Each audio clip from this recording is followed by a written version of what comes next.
안녕하세요. 산성역 부동산 친절한 은영씨입니다. 요즘 상담하다 보면요. 지금 집 사도 되나요? 시장이 오르는 건가요? 떨어지는 건가요? 이 질문을 정말 많이 듣고 있어요. 그래서 오늘은 감이나 분위기 말고 정책과 규제, 실제 현장에서 느끼는 흐름 기준으로 산성역 라인 시장을 편하게 같이 한번 정리해 보겠습니다. 먼저 지금 부동산 시장 어떻게 보면 될까요? 지금 시장은요, 오른다, 내린다, 이렇게 단순하게 보기에는 조금 어려운 구간이에요. 시장 구조 자체가 좀 바뀌었다고 보시는 게 더 맞습니다. 서울 쪽은 새로운 입주 물량이 많이 부족한 상황이고, 627 대출 규제 이후로 대출이 꽤 타이트해졌죠? 예전처럼 대출 많이 받아서 들어오는 매수는 지금은 거의 어렵다고 보시면 됩니다. 토지거래 허가구역은 4개월 안에 실입주해야 하는 조건도 붙어 있어서 전세 끼고 사는 갭 투자도 사실상 막혀있는 상태고요. 그래서 요즘은 현금 여력 있는 실수요자만 움직일 수 있는 시장, 이렇게 이해하시면 가장 정확합니다. 거래량은 줄었는데 또 매물이 아주 많지도 않아요. 그래서 호가가 쉽게 내려오지 않는 모습이 같이 나오고 있습니다.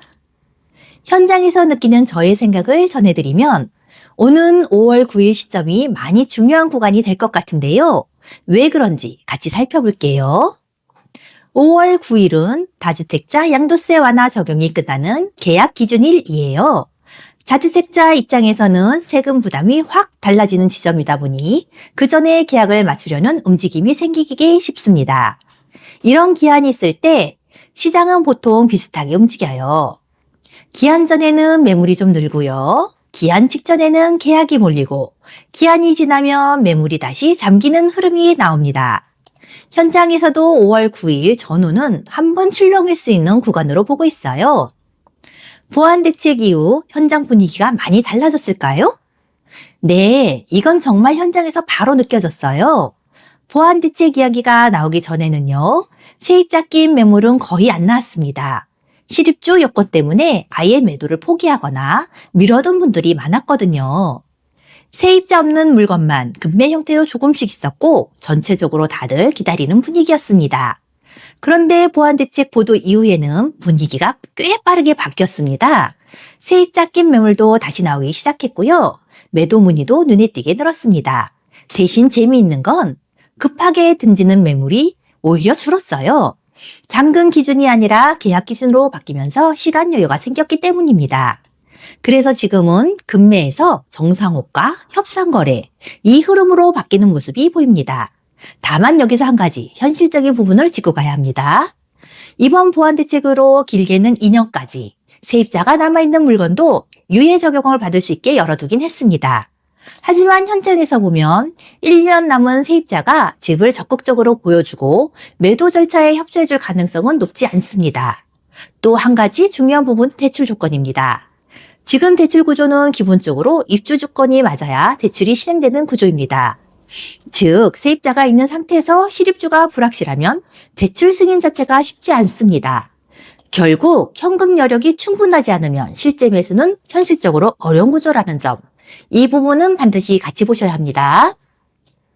5개월 이상으로 거래될 수 있는 다주택자 거래는 쉬워 보이지 않네요. 정책 신호가 나오면 가격보다 매물이 먼저 반응합니다. 이건 현장에서 자주 보이는 패턴입니다.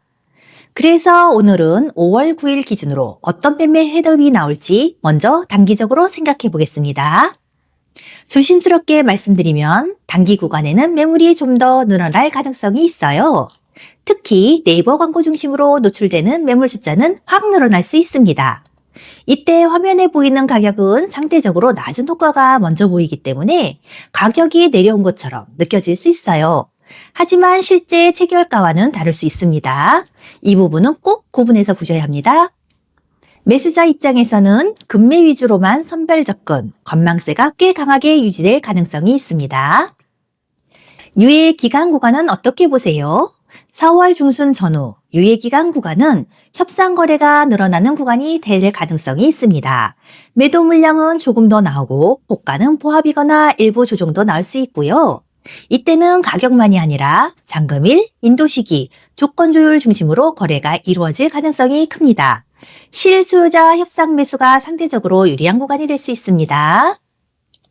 5월 9일 이후는 바로 조용해질까요?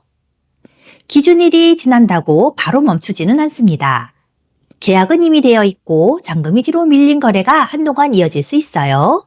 다만 그 이후에는 매물이 다시 잠기고 광고 매물 줄고 거래 둔화되는 흐름이 나올 가능성이 있습니다.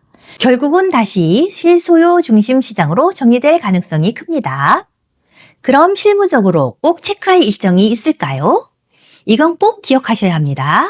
5월 9일까지 본계약이 필요하고요. 토지거래 허가받는 데만 보통 2주 정도 걸립니다.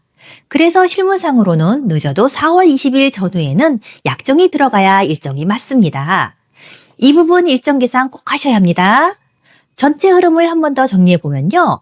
정책이 먼저 움직이고 그 다음 매물이 반응하고 거래가 마지막에 따라옵니다.